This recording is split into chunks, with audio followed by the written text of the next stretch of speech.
Welcome, everybody. It's your boy, the Versace Stoner. Now, we got a very special interview today. We're talking with a good friend of mine and someone we haven't had in a little bit.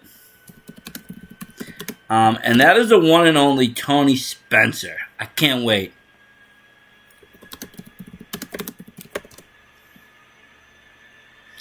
Let's see if he answers.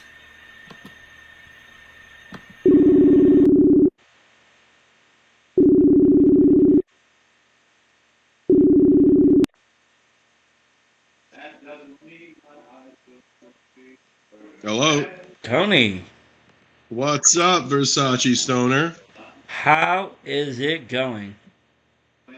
It's going. It's the best day of my life, man. Every day's the best day of my life because I'm Tough Talk Tony Spencer. Really? Well, I mean, I'm glad. I know who you are. I'm saying I'm glad that every day is the best day of your life because some people in this world are just miserable people, and well, there's nothing you can do about miserable people except just stay away from them. And that's what Mm. always gravitated me towards you. Like you're a very, you might not think it, Stop you're a moving. very positive person. You always have something good to say. You don't really complain much. You're just a good influence in the wrestling industry. Well, I mean, uh, Versace, if you boil it down to the absolute essence, what is the meaning of life? Ah, I'm not going to let you answer that because I know the meaning of life. You ready for this? I'm ready. The meaning of life, and this is going to sound ridiculous. It's going to sound so remarkably obvious that you're going to be like, man, I don't even need to smoke weed for Tony Spencer to blow my mind. The meaning of life is to be alive, it's to experience everything that life has to throw at you. That's why when I'm down in the dumps and I'm not feeling too good about myself, I realize that every moment is a moment. And that means that even if the moment is shitty, guess what? It's still my moment. If I go out there and I lose 56 matches in a row, guess what? I just had 56 matches in a row. And I didn't lose. I gained valuable experience. I went out there and I drew in the crowd and I entertained them and I made them feel something. You know, So if I go down the street and I slip and fall on my ass and I bruise my tailbone, guess what? That's my bruised tailbone, and I'm proud of it because it's mine. You know what I'm saying? no, I get that. So would you say like good matches, bad matches, win and losses? Yes, I mean they count to some extent. Obviously, nobody wants to be the jobber that goes out and loses every night, but it's all a learning experience along the lines. You're taking knowledge every match. Mm-hmm. Now recently, I know you took some time off. Kind of what are you considered semi-retired? Is that what it is? You know, it's funny because the word retired comes with a pension or some kind of retirement plan. And that's not how wrestling works. Either you break or you don't. And last I checked, I don't have too much feeling in these two fingers. This knee, my right knee kind of hurts. My back tenses up a little bit, and I can't turn my neck all the way. But I'm not broken enough to stop. So I'd say I'm working a limited schedule of engagements for selective promotions. Slowed down a little bit. That's fine though. And the selective promotions, honestly, I think. I mean, when you first hit the scene, I get it. You want to make the name for yourself. You try to work 3, 4 shows a weekend. You're going all over the Northeast, maybe even further out. But then you start to refine your character. You start to refine yourself. You start to find your demographic. You start to find out who actually wants to see you. And then you kind of shorten that list, like you just said. Which promotions can I be the best I can be in and get the most out of this? Considering that I do have some injuries, I do have some limitations now. Well, I think what's really important is that a lot of wrestling people, like even wrestling fans, but especially wrestlers, like I was just going through my Facebook feed today, and this wrestling group I'm a part of, a promotion in Japan has announced Minoru Suzuki versus Maki Ito, and these thunderheads were shitting on it. And I'm like, why do you care? Like, I saw that and I got excited because I'm a fan of Suzuki and Maki Ito. So I'm like, they're going to go out and have fun. You know, it's not going to be your standard, like, it's not going to be like, if you were to put Kenta Kobashi in with the great Suzuki, it's not going to be one of those matches. It's not going to be Will Ospreay versus Daniel Bryan, but I get it. I bet it's going to be fun. And if wrestling isn't fun, why are you watching it? Why are you doing it? And I think one of the things that wrestlers could take away from is to go to shows, to watch shows that they want to go to watch shows that they want to be on. And that way, you're not just walking up to a promoter or a booker blank and saying, hey, can I be part of the show? You can kind of pick your spots and be like, oh, I do this, and I think I would work well with this guy. Or I can do this. This is a role I can play on your show. If you go up to a promoter or a booker and you say, for instance, let's go out on a limb here and pretend that you were a wrestler, right? Yeah. Imagine that you go up to a guy, you say, I'm Versace Stoner, my gimmick is 420 all the time. If I'm not getting high, then I'm not getting by, and I'm the best, and you should book me, and yada yada yada. And so it's like, well, no, you sound arrogant, and you don't sound like anybody I want to work with, so bye. But if you go up to somebody, you say, hey, listen, I really enjoyed your show. These are the things I liked. These are the things that could use a little bit of work. And here's how I think me being on your show could, at least you've gone up to them and shown them that you have a creative mind, that you find that you can go watch a show and find your spots. And if they say no, they could just be like, wow, that guy's not like every other chucklehead who's just throwing me an 8x10 and a match that they're in and ask for a spot. He's really invested in what goes on in the show. He So knows the product, and I mean, we kind of saw that a little bit. I mean, not with the wrestler, but we saw that with the commentator. At the last Proving Ground show, there was somebody in the stands that had, it was very familiar with the product, good in the mic, had the right words to say when talking with, the promoter, and he was given the shot because of that. And I haven't heard the commentary because I was at the show live, but I can't wait till it does hit IWTV because I mean, that's just cool. I mean, he got an opportunity for knowing the product, not being the arrogant dude, and kind of getting in that way. yeah, but like now, how many times in your life has someone who's come up to you and just asked you for something, and they haven't been polite, they haven't been nice. They've said, you need to do this, or I need you to do this. That's not how you conduct yourself as a No, person. no, It's those not people how get you ignored conduct yourself as nowadays. a yeah. So, I, the end all be all, the end of the story is wrestling's very popular. There will always be wrestlers. And it's almost like Disney World. In Disney World, those face characters, the ones that played the princes and princesses and whatnot, there's always somebody waiting for your spot. And you kind of just have to be okay with not having a spot because that doesn't delegitimize you as a performer or as a wrestler. It just means there's not a spot. And some guys have their heads so far up their own ass, it's just like, well, dude, relax. Because if you hang on and you help out and you're seen as a good hand, eventually someone will give you something and you just have to earn it.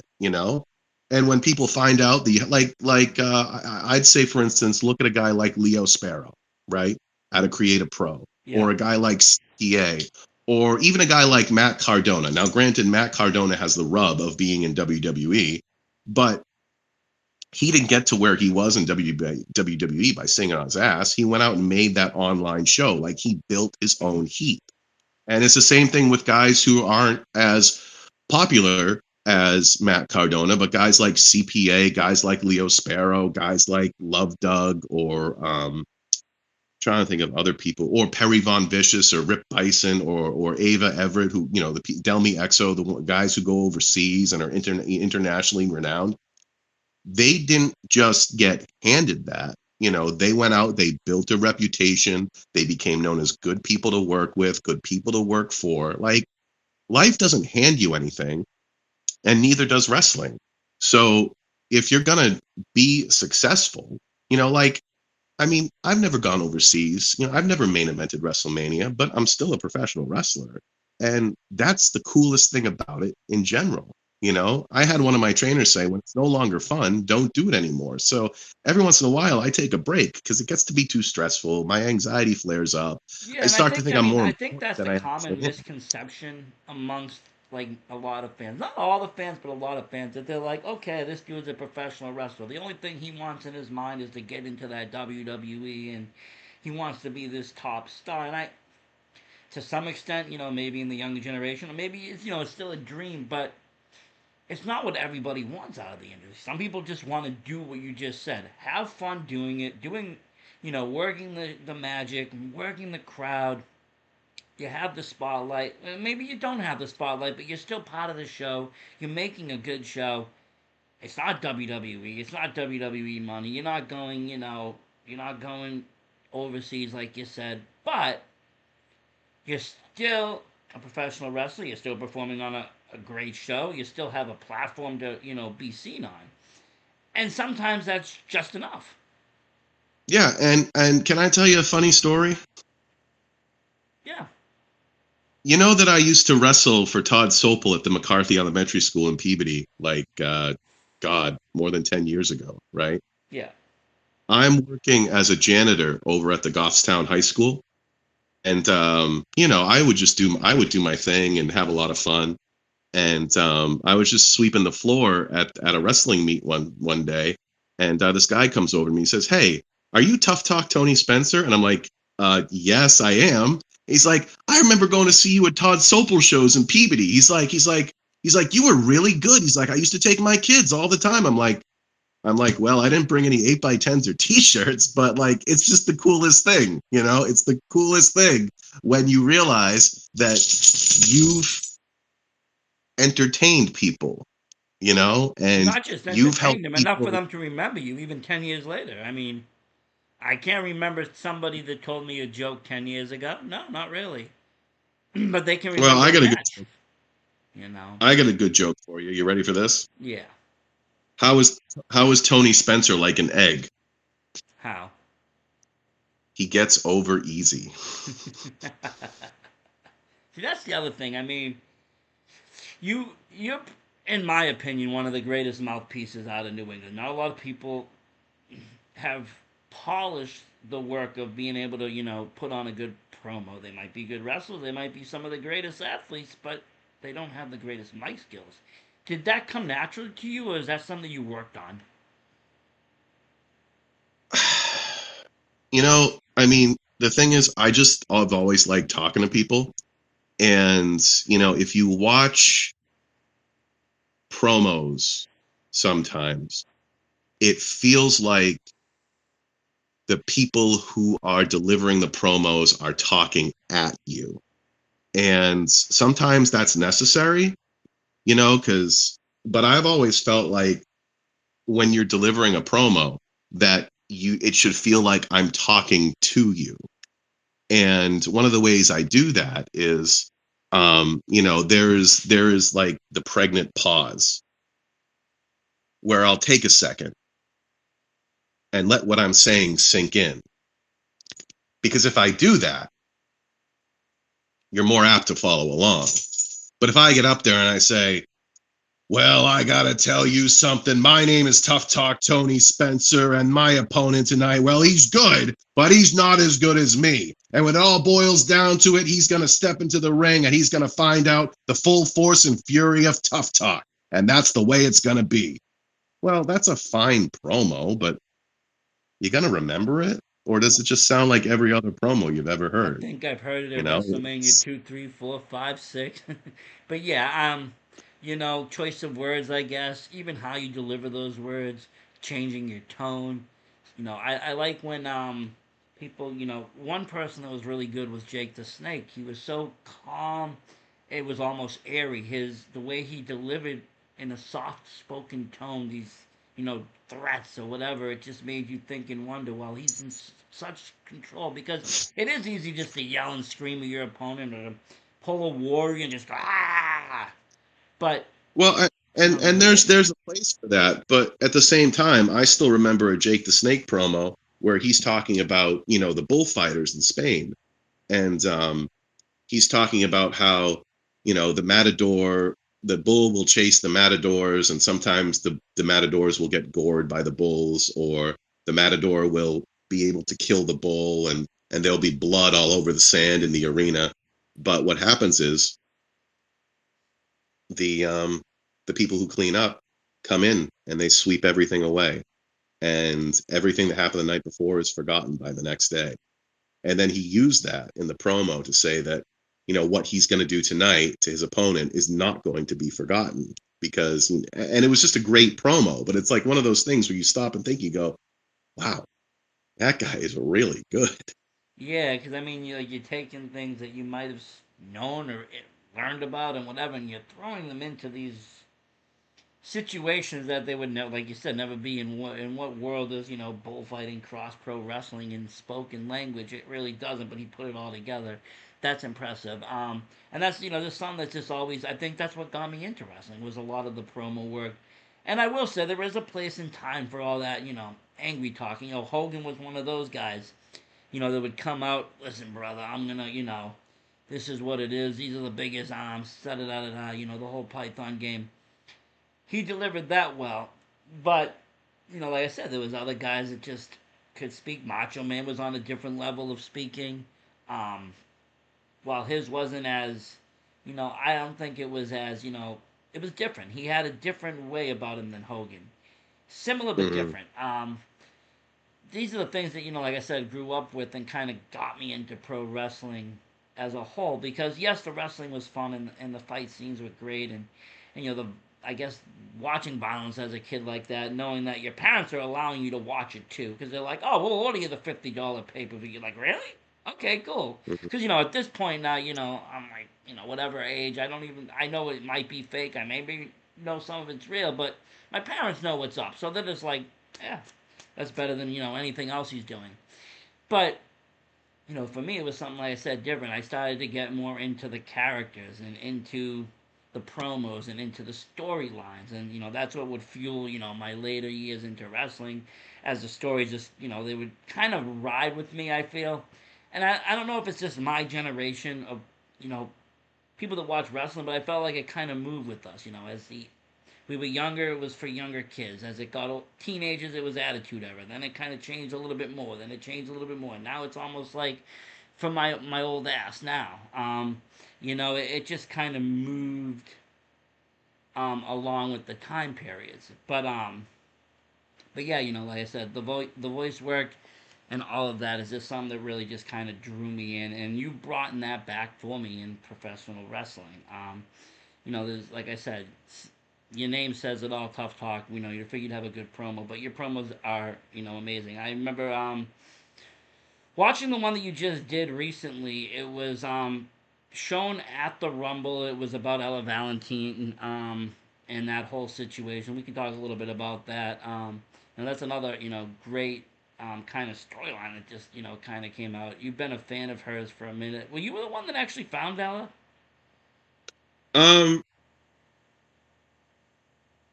I spend I'm a big fan of the metal scene and the kind of that basement that basement punk with that really raw sound. Yeah. And L is somebody who actually debuted at Blow, the promotion that runs out of Boston, the one that's more catered towards those who aren't really on the gender spectrum, who have maybe they're trans, or they have a different clientele. Yeah. I don't know what Blows, but the promotion I'm I talking definitely about, right? do. And I remember seeing it because I was like, oh, wow, we're getting more wrestling in Boston because we don't get anything really centralized to Boston. We got that and UFO and maybe a few others. But yeah, I remember Well, seeing that. and the fun thing about that promotion is it really made a splash to the point where my coworkers were like, "Dude, why don't you go try out for that promotion?" And I'm like, "No, dude, they're not going to let a cisgendered white male into that space." And it's not anything to do with prejudice. It's just that when you see people making their art or having their promotion, you kind of it's like if I went to a WW, like how I just talked about, you go to a show, you watch the show, and then you go up and you say, "Hey, this is where I think I might fit in." I would never go to a WWE show and then go backstage and be like, "Hey guys, this is where I think I might fit in," because I don't have, It's kind of that's not. like, yeah, I mean, it's honestly not, like I said, I mean, I'm all for these different things. I don't have nothing wrong with, anything sexually. I'm all for it all. Um, Yeah, but like let's just say, like Effie's big gay brunch, like it's something like you probably wouldn't try out for because I don't know if your character would fit on that card. yeah, exactly. And that's, Effie puts on some great shows, and that's a wonderful thing that we're able to do with wrestling is we're able to put the spotlight on people who might not necessarily have it in other walks of life and be like, no, we accept these people and we'll work with them. And if you have a problem with it, don't come to this show, you Yeah, I know? love how inclusive wrestling has become because it wasn't always like that. It was a very different time period, prior, and while people were doing the same, it was a lot of closeted people and having to hide their feelings and hide their true selves. And now people are able to be themselves, go out, and like you said, there is these kind of niche, not even niche, but like special promotions or special things that are catered to us that are even more welcomed. No, I remember down in Florida to they get did back Fear the to, Gay Agenda. That was a yeah, to great get back show. to what we were talking about with Elle, Elle came out of Blow, Yep. and then I know that she had some training with Bo Douglas, and I remember seeing her at Elkmania, and she took on one of Bo's other students, Aaron Kadamia, and after that, I'm like, no, I'm signing her to a contract, and she's getting represented by Tough Talk because she is good, and I saw her briefly. Well, I mean, I first not briefly, but I first saw her and actually in NCW. She actually dominated over there, taking the women's title, beating all the competition. I was very impressed.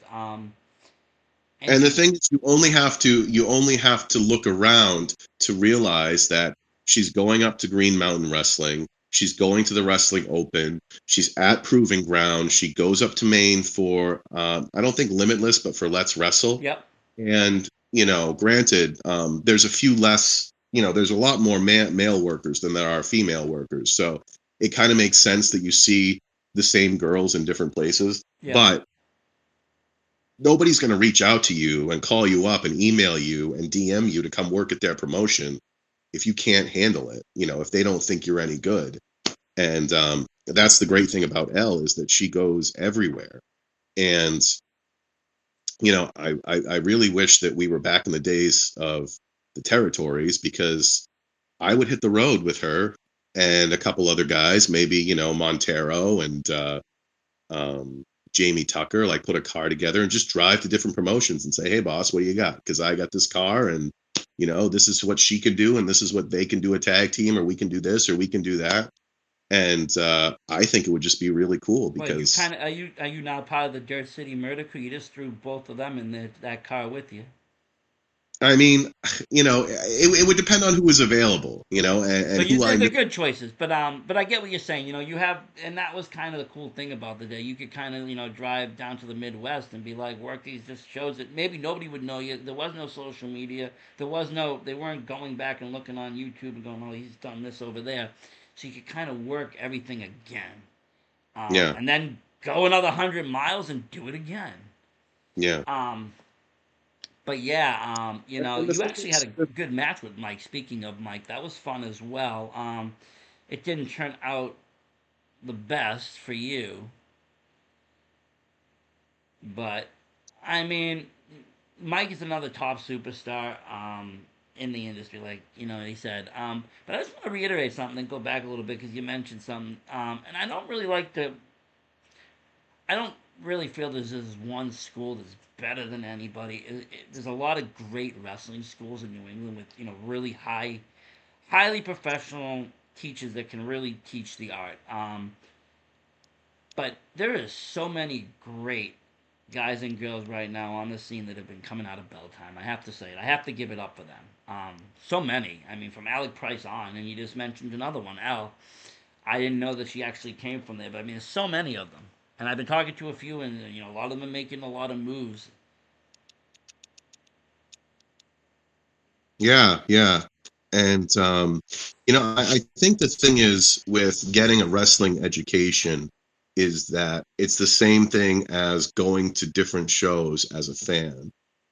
because everybody has something to teach you that you might not learn somewhere else. And you have to be open to calling people up saying, this is who I am, this is what I can do, do you mind if I come train with you? And I recently had this great experience where I went down to Lancaster, Pennsylvania, because I've been in touch with students that train with Ricardo Rodriguez. Yep. And I went down there for a practice, and I'm not going to lie to you, I puked my guts out. But I was doing things I never thought I could possibly do because I never exposed myself to the lucha style of doing things. And I've never pushed myself to kind of do a more fast pace, pinning reversal, um, jumping up on the ropes, because I'm not very well balanced. I'm not very steady when it comes to that kind of stuff where you could jump up on the ropes and hold yourself there and then kind of, flip off and The that kind of ropes stuff. aren't easy. They might look easy. I've been up on the ropes. It's hard. Yeah, You can it's fall hard. off very easy. But it's funny because I got in there and, you know, I went over some things a few times and I'm just like, whoa, this is fun. Like I can reverse this clothesline, do a cartwheel sunset flip. I can do this, I can do that. I've never tried this before. And it's one of those things where you get so you can't learn new lessons from the same teacher, you know. You can learn a lot of lessons from the same teacher, but until you go out and you're like, okay, this is what I can do, what do you want me to do? And then they show you, they teach you, they say, hey, don't do this, I don't like this, but when you do this, could you do this? And it's not being mean, it's an honest critique. And I've gone to Ohio, I've gone to Tennessee, I'm planning to go to Nigeria. I have contacts in Canada. Larry Huntley always says, hey, if you want to go to Puerto Rico, I've got a contact in Alaska. And it's just like, if you don't grow beyond your bubble, and that's the hard part with New England, there's such a bubble. And there's this promotion, there's that promotion, there's this promotion, and yeah, you can kind of get caught up and lost in the shuffle. But you go to other parts of the country, and they tell you, yeah, we haven't had a professional wrestling promotion here in like 5 or 6 years, and the people are hungry for it. They want to go out, they want to have a good time, they want to watch wrestling, but overall they want to be entertained, they want to have a product that they can take their kids, like I said, they want to take junior and grandma. They want something that everybody can go out and enjoy.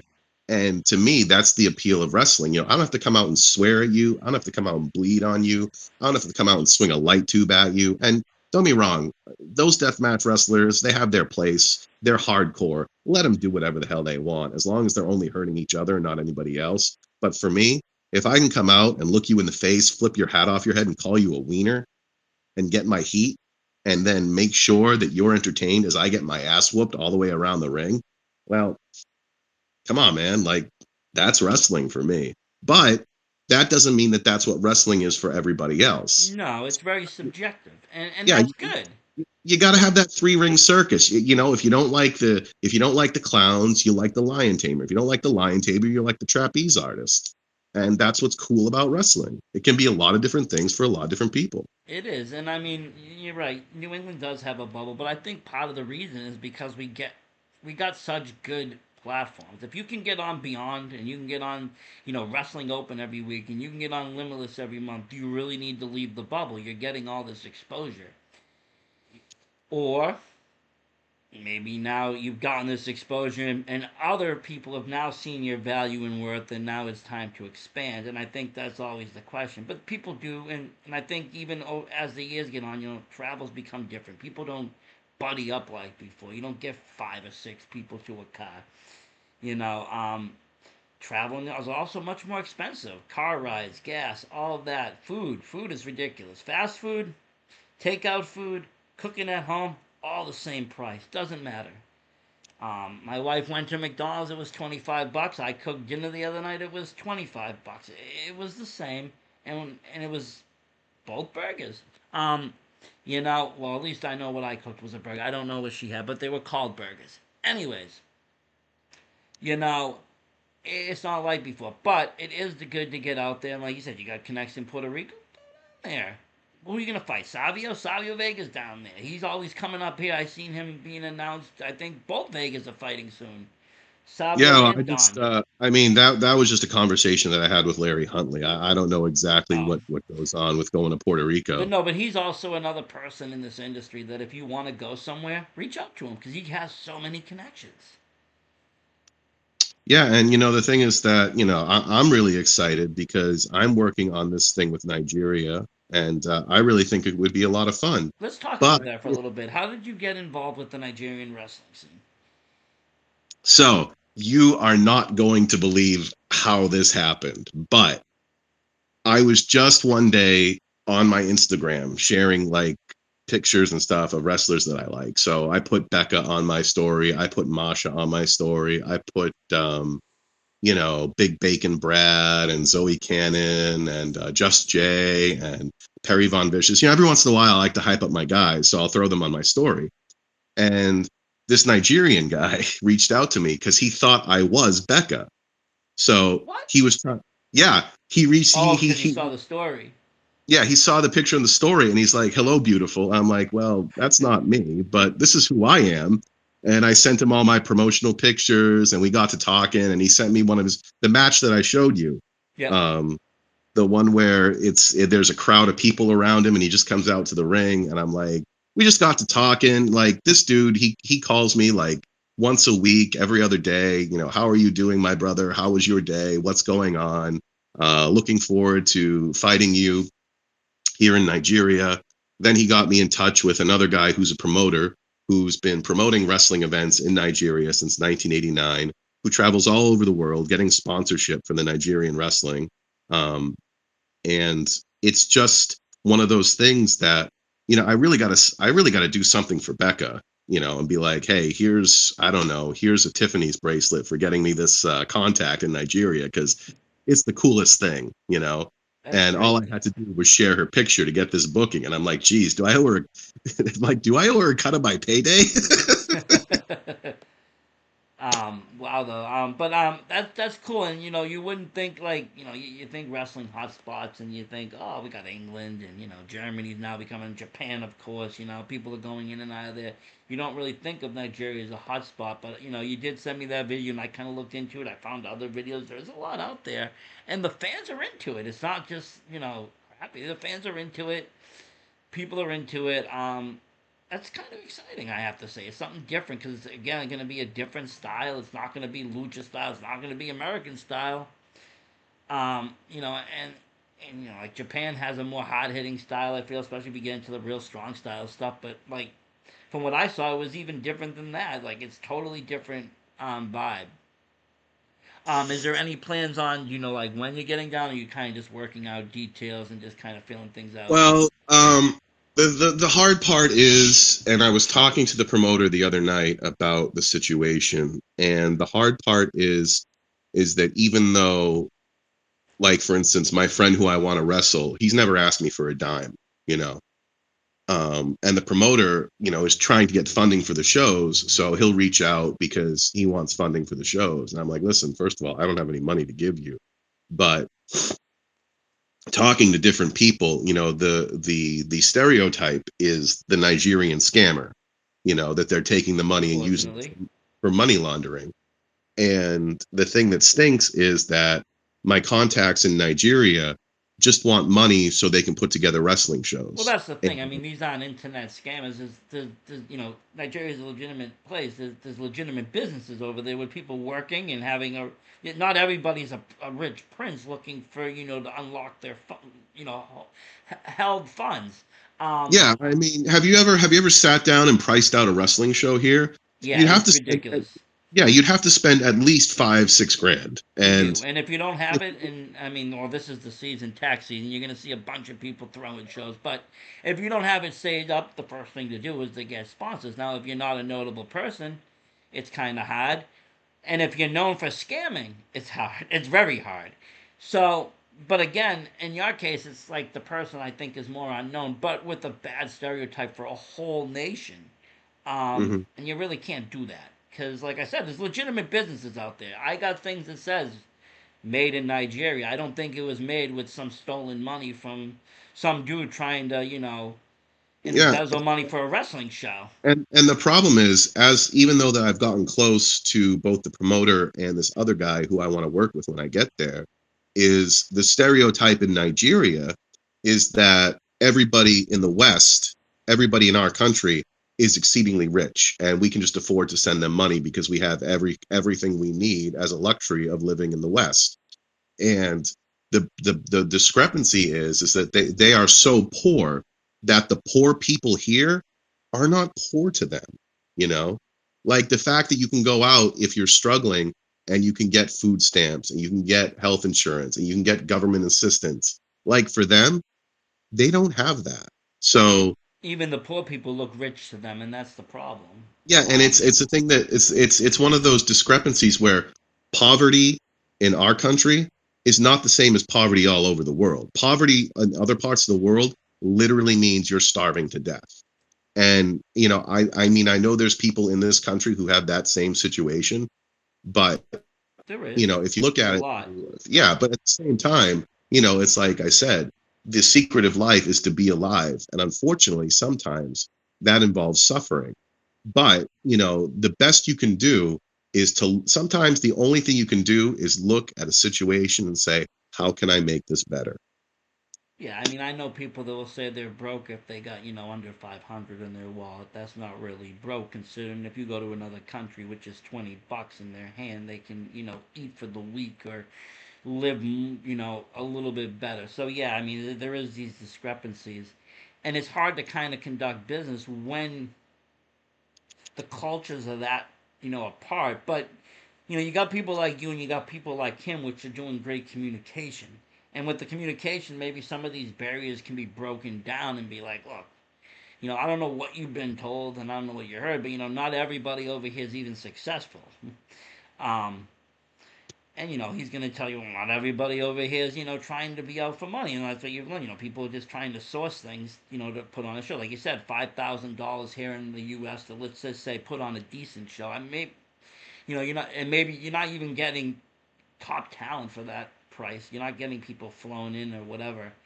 Especially if you don't have a ring. I don't know what the Nigerian situation is. I don't know how much it costs to run, rent space, or any of that. But let's just say it was somewhat similar. 5 grand their money. That might even be higher. And for someone to, if they're struggling as it is, they just can't put that into a wrestling thing. But that's their passion. So again, trying to get those funds. And being Tony Spencer, you being also someone that I call. I think you sometimes as like almost a humanitarian person because you have these views of the world that are different than people. You see things differently. A lot of people are very black and white, and you're just like full spectrum seeing things. But and that's the thing too is that's one of the problems with thinking in general is that if you think, you stink. Um, sometimes you got to take a chance. Sometimes you got to be okay with taking people at their word and realizing that everyone's human. Everybody makes mistakes. Sometimes people speak irrationally out of anger or they're scared or you're telling them something that they don't have the emotional tools to process. And you got to take a step back. You got to be like, this is probably not what I think it is. Um, Well, even in and your case, I mean, I'll be honest with you. There's a lot of fans out there that don't like you, well, that's true. And and that's, there's a but lot of fans that do, and there's a niche of people that like me that are just like, we're Tony Spencer dudes. yeah. And that's the thing is you can't approach everything in life with I'm right and whoever thinks opposite is wrong because that's not how life works. People make mistakes. People, like I said, people act out of fear and anger or they're scared or they just don't know. And you have to be kind and compassionate and you got to make an effort to understand. And then if they keep being stubborn pricks, then you excuse me. Pricks and they don't want to they don't want to find an even ground with you, then you can be like, all right, fuck off, I don't want anything to do with you. But you've got to at least make that attempt. You got to at least say, hey, Let's not be assholes to each other. Let's break it down. What are you actually feeling and thinking? And what am I actually feeling and thinking? And let's try to reach a common ground that way, you know? Yeah, and I think that's important in this industry because while people kind of work together, people also don't work together, and they people become bitter for no reason. There's a lot of unnecessary negative drama. A drama is good, don't get me wrong, and I was talking about it on a post earlier. There's drama that sells, there's drama that's great, there's low tier risk drama that's beautiful, and then there's this silly drama that just draws the whole industry down. Everyone's like, wrestling's just some backyard, whatever, and people just walk away from it. It's like these are the kinds of things that I try not to spotlight. My only, Yeah. I mean, the only way I can, not my way to combat it is just don't show it. Don't show that negativity. Don't show the people. That's why I honestly I don't talk a lot about WWE. I don't talk a lot about AEW. The fan base to me is very toxic. No one's ever happy. 1 minute everybody wants The Rock. 4 years they wanted The Rock. Now all of a sudden they don't want The Rock. They want Cody. After Cody wins, they're gonna hate Cody like they hated Roman when he won, and then they're gonna like him when Cody comes back. But like it just it's no one's ever happy, and everybody just is a wrestling everybody's a Dave Meltzer nowadays. That's the issue. Everybody knows it all. And that's like I just said about Minoru Suzuki versus Maki Ito. Like everyone's taking a huge dump over it in one of my wrestling groups. I'm just like, guys, it's just wrestling, you know? If you don't want to, if it's like if you sat down to watch an old WWF pay per view, and one of the matches was I don't know Boris Sukov versus Ted Arcidi. You don't want to watch the match; just fast forward through it. Or if you want to watch the match, watch the match. But if you're going to take a huge dump on it just online, just to be like a caustic prick, like go fuck yourself. And see, and that's the thing I feel that online just has is that whole the more nasty we are, the more people are gonna disagree with me on this, or the more I can be vile, then the more people are gonna actually interact, and the more I become whatever successful online person that is. You Well, see it happen all the time, and it's a double-edged sword.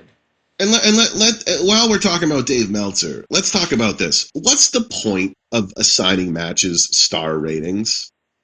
What's the point of that? Like, does it really mean anything? You know, does it? Like, Not really, because a 5 star match to you might be a 1 star match to me, because I don't like either wrestler. I'm gonna put it out there. A lot of people love Kellen Thomas, right? right, I find him 110% boring, unless he's in Proving Ground. I love his Proving Ground character, but when I see him in NCW and other places, I find him a snooze fest. He's too much of a baby face. I don't like it. But other people are going to highly disagree with me, and they're going to say he's the best New England has. And that's fine. They can agree with me or they can disagree with me. That's wrestling. It's subjective. yeah, and that's the thing too. It's like we were talking about. You want to have a hard on for the cruiserweights, that's fine. If you enjoy, big meaty men slapping meat, that's fine. If you want to watch the girls, that's fine. But what do you stand to gain by rating something that you don't know anything about? Why does it matter to, what does anybody have to gain by, like, for instance, on New Year's Eve, I rewatched Revenge of the Sith, Return of the Jedi, and Rise of Skywalker. And I completely forgot about all of the criticism, all what the critics had to say. And I sat there and you know what I did? Something I haven't done since I was 12 years old. I enjoyed some fucking Star Wars movies. And I didn't care about the Sith dagger, I didn't care about Hayden Christensen's acting. I didn't care about the Ewoks destroying the Empire. I sat there and I enjoyed some fucking movies. The same way when I sit down and I watch wrestling and I hear people critique it, I'm like, that's great, but could you let me watch my fucking show? Yeah, yeah, yeah. And like you said, I mean, ratings are just silly. In general, it's not like it's a group.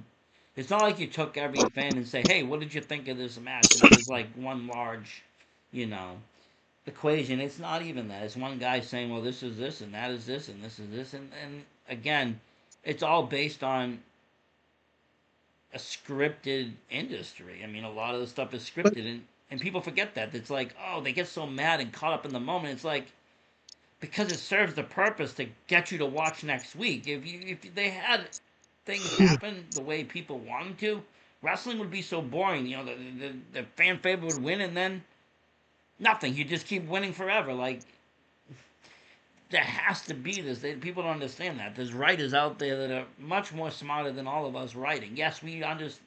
Yes, there's people that think they can do better. Maybe some of them can, and maybe some of them have better psychology for it and just don't have the job. But there is professionals out there doing this. And that's the thing. It's like, but you get to meet all different kinds of people too. Like we would never would have met without wrestling. No, And all the people I've met people who've graduated from Harvard. I've met ex-cons, and they're all great people with great stories who just love wrestling. And if wrestling is anything in our society, I think it's really a community building exercise because there's not a lot of like community, I feel like. But if we can all come together and sit down and enjoy a show, I mean, we're not. It's not like you and I hang out. We don't go for a beer. We don't go to each other's house for Thanksgiving and stuff. But I consider you a pretty cool guy I appreciate knowing because of pro wrestling. I chat with you And probably more than I chat with even people that I do probably go to Thanksgiving with. I'll say that. exactly.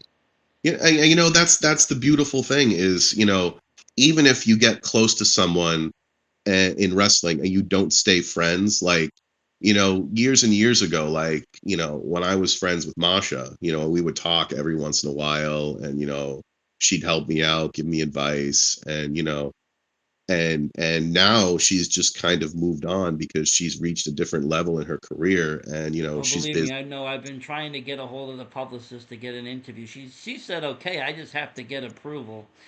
It's not Yeah, easy. no, it's not. But the thing is that because you follow, it's one of those things like you follow somebody's career, and I followed her career from New York to Japan, and she was already going to make a splash because she's always been really good. But the thing is like I watch her on TNA now and all this other stuff, and it's like, or like Ivar or Carmelo Hayes or AG. And the fun part is that at some point in my life, I've been at that same level with them.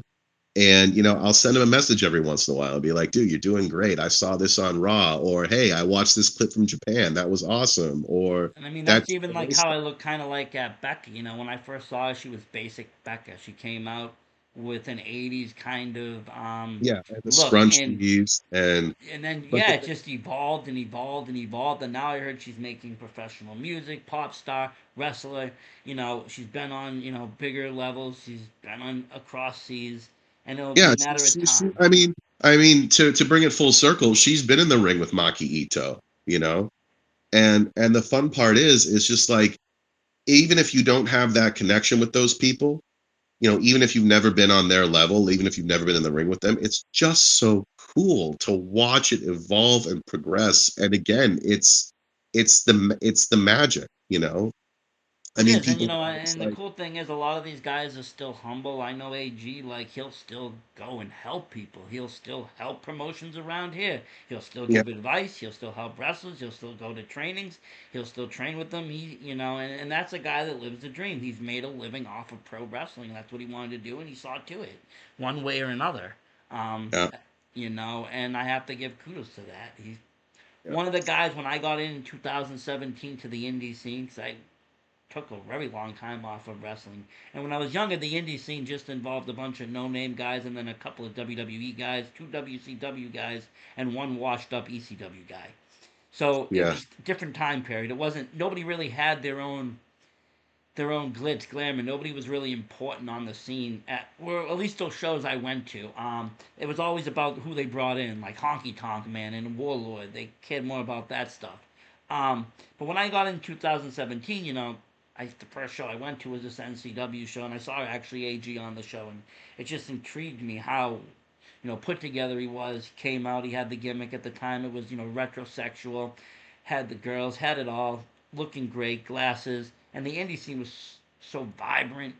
Everybody was just a star, and at least to the crowd, and it was such a different time. And like I said, from when I started watching it, but he's one of the people that got me to come back. Oh, I want to see more of AG. I want to see what this guy does. He reminds me of somebody I would see on TV, and I would see a lot more of these, people that I would fall for, or mark out for, I guess I would say.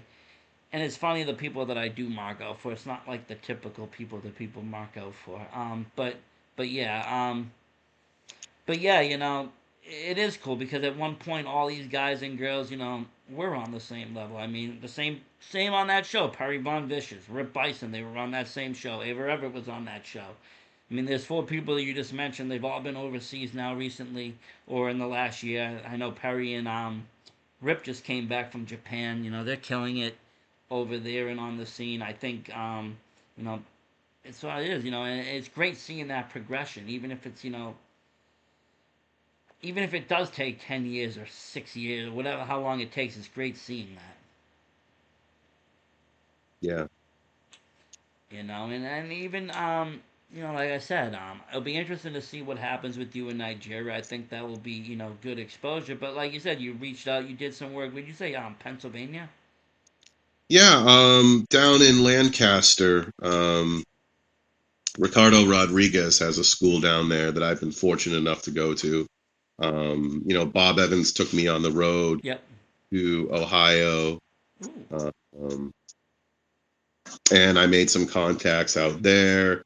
And, through Limitless, I got friendly with a guy who runs out of Nova Scotia. And the thing is, it's just like you got to remember that it's important to get outside the bubble. It's important to see what else is out there, but to also just kind of talk to people, see what's going on, and to pay attention to how they handle themselves, how they do their business, how they run the promotion. Because there's a lot of different wrestling promotions out there, and See, like I get, there's I get it to the notion that I don't know if this is true or not, but like I get guys that ask me, they get almost nervous to talk to these high end promoters. They're like I've literally had people afraid to come over to say hello to Randy Carver at a Limitless show. I'm like, are you serious? It's Randy Carver Jr. He's like the coolest dude out there, and they're like, but oh I no, I can't. and I'll put it to Randy's credit that every time I've talked to him, he's amazingly approachable. He's a regular dude. And I think that when you're intimidated, like, I mean, I am such look. I'm going to tell you something that I heard Kevin Nash say one time. He's like, "Who are the biggest marks? The biggest marks are the ones that become the wrestlers." You know, and the thing is, it's just like Randy is so approachable. And even a guy who I've watched on TV, like Ricardo Rodriguez, if you go up to now, granted, you could never go to like a convention where guys are supposed to be in, they're supposed to be on, they're supposed to be, signing autographs and, they're not necessarily there to talk shop. But you go to the schools, you get them on a level where, you're supposed to be at that same level and you talk to them and, you're just polite and you're kind and you're respectful. They'll talk to you, they'll give you advice, they'll say, hey, this is what you do, but I have that. I don't need you right now. But it's just a great experience to, you humble yourself, you put yourself in a position to learn, to be respectful, to kind of do it right and to not be butthurt, if somebody offends you or doesn't know who you are, because at the end of the day, who gives a shit? At the end of the day, you have to remind yourself that as much as you love it, it's just wrestling, and it's like the same way that people love dancing or, collecting comic books or being really into Star Wars or being really into football or classic cars or, history or those things that people find ways to be passionate about something. And at the end of the day, you just got to remember, hey, I got to separate myself from this. I can't take it that seriously because I got other shit to do in my life. I got people I love and things I got to take care of and toilets to clean and floors to sweep and a car to put gas in. And thank you. it's just, it's important that you step outside yourself and be like, holy shit, this is not that important. Like, I love it, and it's something I want to be involved in. It's something I want to do, but step back every once in a while and go, hey, don't be a piece of shit about it. And it is, it kind of just use it as an escape that it is. It's that 2, 3 hours that you're out of reality, that you're in, the wrestling world. You are whoever you are doing what you're doing. I know fans look forward to going to shows because they get out of themselves, they get out of what's going on. Well, and the thing is, it's one of those beautiful things where, every time before every match, you know what I feel like I have to do? Take a piss. Do you know how many times before a match I go to piss? Because like I still get like it's been 17 years, like I shouldn't I heard I I should heard the other day on somebody I was interviewing that everybody takes a piss before they go and wrestle. Like everybody, the whole roster will piss before. but that's the thing. It's like, even though I know I don't have to piss because I've just pissed my brains out all day long, like there's no way that I still have any more pee left in my bladder. No, I heard But that like it's just a thing. Like it automatically comes. The piss just arrives. Even if you could be dehydrated and it'll find you. yeah, yeah, but what happens is all of a sudden, you know, you're backstage and you got your gear on. Maybe if you're me, you've got a robe on or a cape or some kind of ridiculous hat, and then all of a sudden, hey Google, play Tough Talk. Tough Tough by Dusty Stay True. It's not going to play the right Playing one. on Spotify. Hey Google. Hang on. Hey Google. Hey Google. Stop music. Give me 1 second here. I'm standing in the back. I got my robe on. I'm thinking about my match. I'm wondering what's going to happen. Getting a little nervous, but not too nervous, because at the end of the day, I do know that I know what I'm doing and that I can do it well and that everyone's going to go home and be entertained by me. So all of a sudden,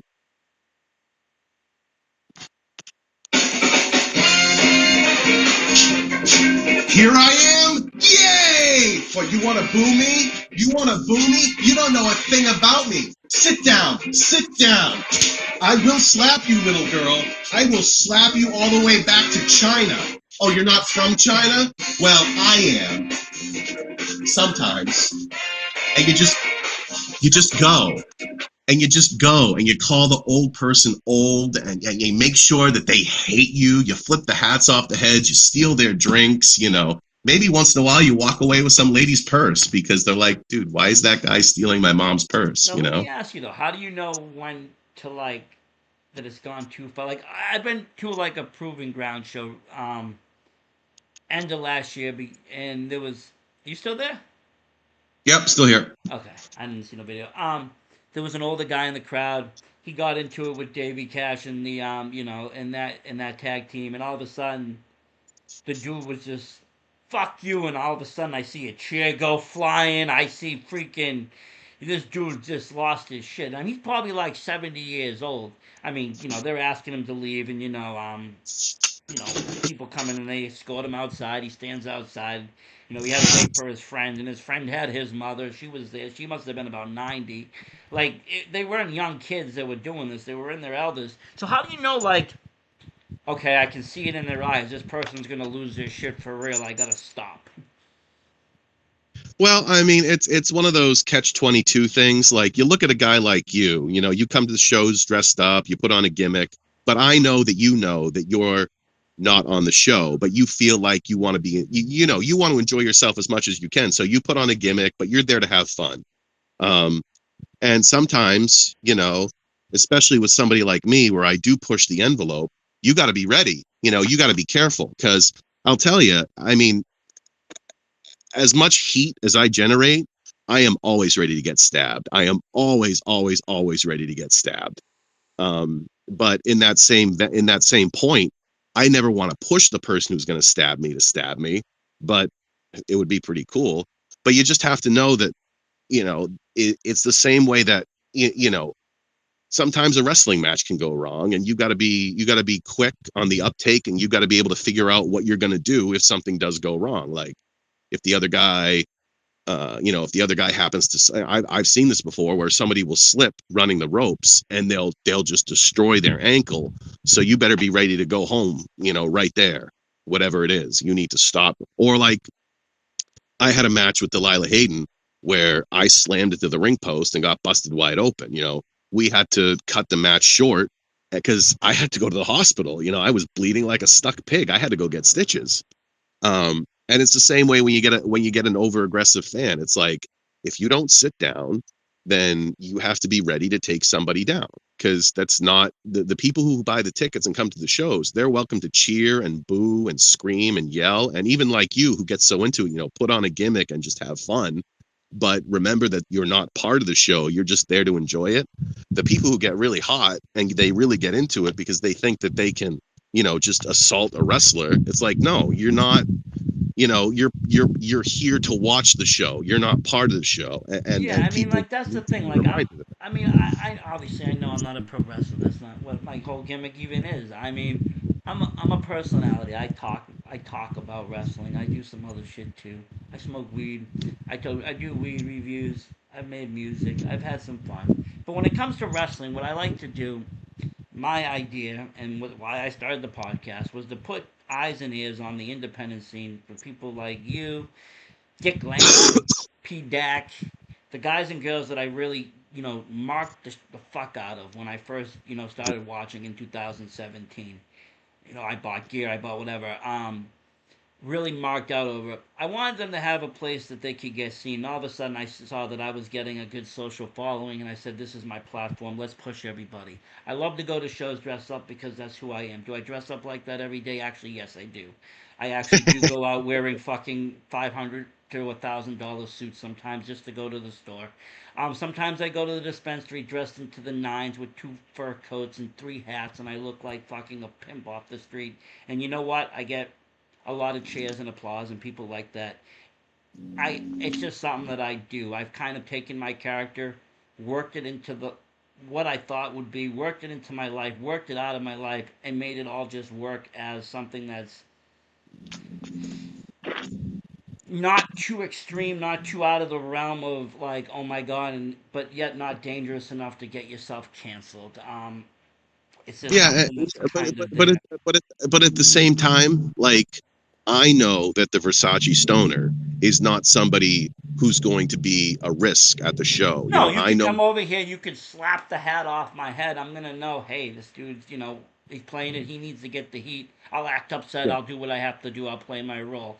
I'm yeah, not gonna try to overstep my boundary. Yes, you are correct. but you respect the fan. You respect the fact that you're there as a fan to enjoy the show. Like Yeah, just when I go to somebody else's show, you know what I don't do? Even if I know somebody on the show, I don't go into the locker room unless I have the permission of the person running the show to go into the locker yeah. I room think because that's a pet peeve among people. Like to talk to the promoter first, even if you're friends with them, because it's like you're not on that show. That's kind of well, weird. And well, like, that's the thing. When I first started out, with Mav in New Hampshire, like we would have people just walk into the locker room. It's like, what are you doing in here? And like we actually had somebody making a documentary one time about one of the people on the show, and they're in the backstage, and Mav catches him. He's like, "What are you doing back here?" He's like, "Oh, we're making a documentary about so and so wrestler." It's like you're not allowed in here. This is not for just people to walk in and out of. You need to get out. And he threw them out. Like, I mean, he didn't get physical with them, but he threw them out, and and it's the the fact same. of the Like matter is, you wouldn't go to another show. Like I know probably what would you say your home promotion's proving ground at the point? Like that's basically what you're running out of. yeah, I mean, that's where I do my thing because I Okay, know so so you many of the wouldn't like guys go there. to like let's say Larry Huntley threw a show down in Maine. You wouldn't go to that show that you're not on, dressed as Tony Spencer, full nine, sitting in the fans, going, "I'm Tony Spencer." No, unless that was something that Larry asked me to Yeah, do, unless that was unless part of the Larry had show. said expressly to me, because I mean the one thing I got to get from Larry is I want to be on one of those Geno's Rock Club shows because they look like so much fun. Good But location. if I went to one of those shows to check it out and I didn't see Larry, I would not just walk into the locker room assuming that that was okay. You know? It's funny. The first dispensary I ever went to in my whole life ever wasn't in Mass. They weren't open at the time. It was actually in Maine. And it's about 4 minute walk from Gina's, and it's still there today. It's a pretty good dispensary out there, I have to say. But All but right. yeah, but like you said, just kind of knowing your role, your role in your place, and it is though. You go to these shows, you're not there to steal limelight, you're not there to get out of bounds, and that's kind of like, the fans kind of got to realize too. Some of them, that when But you're at the at a same show, you're time, not supposed to be you know, part of it. You're not supposed to get physical with but the wrestler. no, but at the same time, I've seen the fans that really love the product that will, they'll wait in the hall until the doors open and they'll sit down and they'll just enjoy themselves. But at the end of the day, at the end of the show, they'll grab a broom or they'll grab a trash barrel or they'll grab a folding chair and help put stuff away. They'll help throw out trash. They'll sweep up. And, those are the kind of people who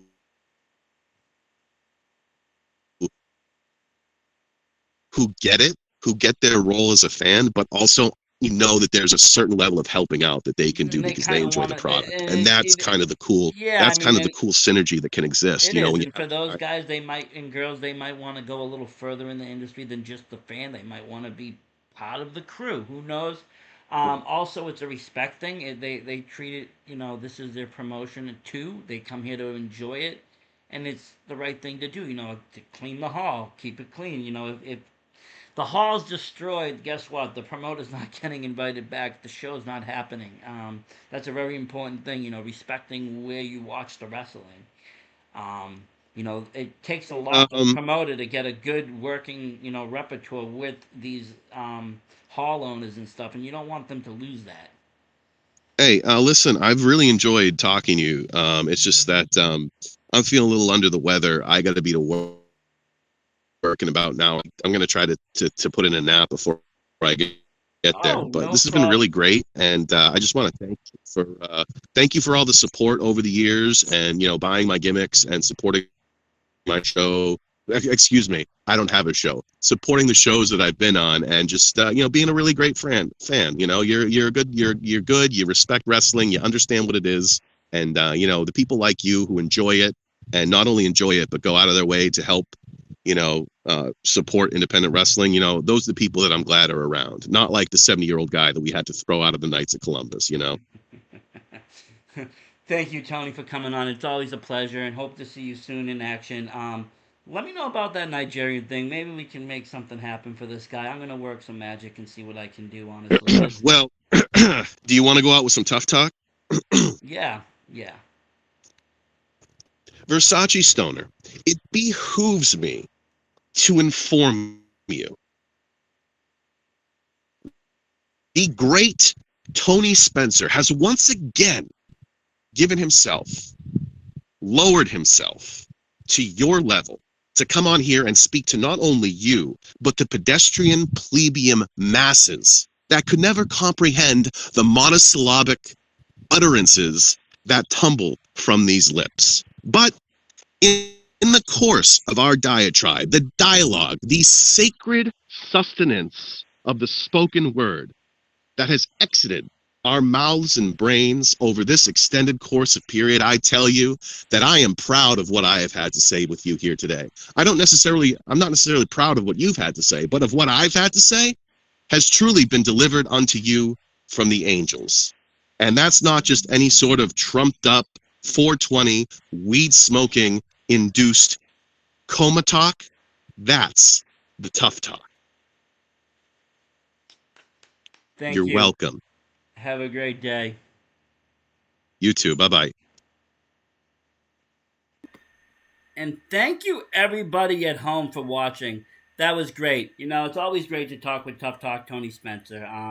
He is one of the guys, I saw him first, honestly, at an Outlaw Championship Wrestling show. It was in Watertown. It was close to me. He happened to be in the main event. I went to the show not even looking. I went there because Dick Lane and Pete Ack and Isana were on the show, and I was great fans of them. And I saw Tony Spencer. I saw him in the main event, and we started talking after the show online, and it just went from there. Honestly, he is a cool dude. And it's always a pleasure to get him to talk. Thank you, everybody, for listening. Hope you have a great week. Versace Stoner, out.